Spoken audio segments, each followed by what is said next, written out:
Izbaskan tuman axborot kutubxona markazi taqdim etadi. Izbaskan tumanida ilhom bilan qalam tebratayotgan iste'dodli, iqtidorli va sevimli ijodkorlarining salmoqli o'rni bor. Ular turli kasb egalari bo'lsa-da, tinmay ijod qilib, o'zlaridan nom qoldirib, kitob yaratib kelmoqdalar. Bulardan Qamchibek Kenja, Abdunabi Boyqo'ziyev, Nabi Jaloliddin, Halimjon Tohirov, Tursunoy Ashuraliyeva shular jumlasidandir.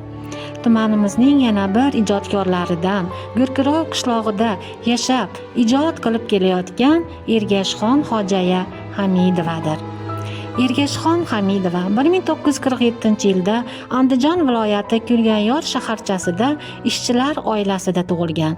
Andijon tuman 18-umumiy ta'lim maktabida o'qigan. Namangan shahar madaniyat texnikumida tahsil olib, kutubxonachilik kasbini egallagan.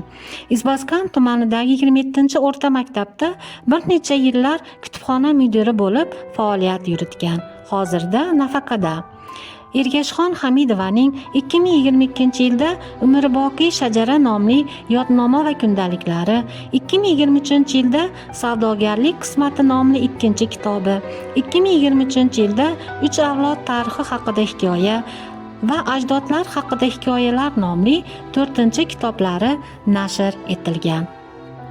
Kitobxonlarimizga Ergashxon Hamidovaning Gurkurov qishlog'i tarixini o'rganib nomli tarixiy risolasini o'qish uchun tavsiya qilmoqchiman.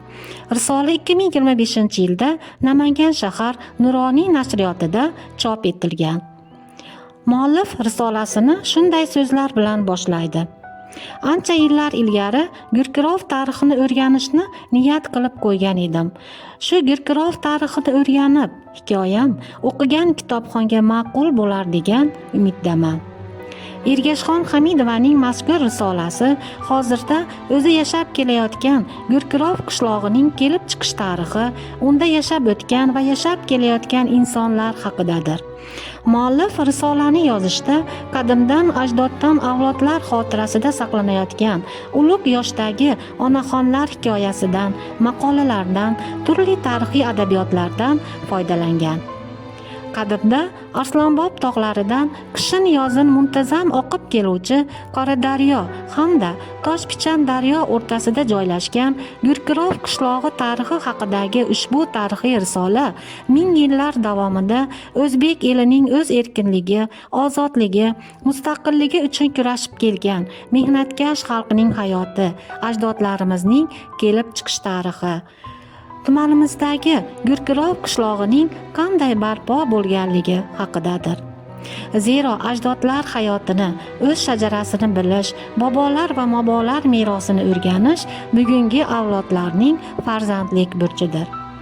Shu o'rinda kutubxonamizdagi o'lkashunoslik fondimizni o'z kitoblari bilan boyitishga yordam bergan Ergashxon Hojaya Hamidovaga jamoamiz nomidan o'z minnatdorchiligimizni bildiramiz. Aziz kitobxonlarimizga esa ushbu risolani albatta o'qishlarini yana bir bor tavsiya qilib qolamiz.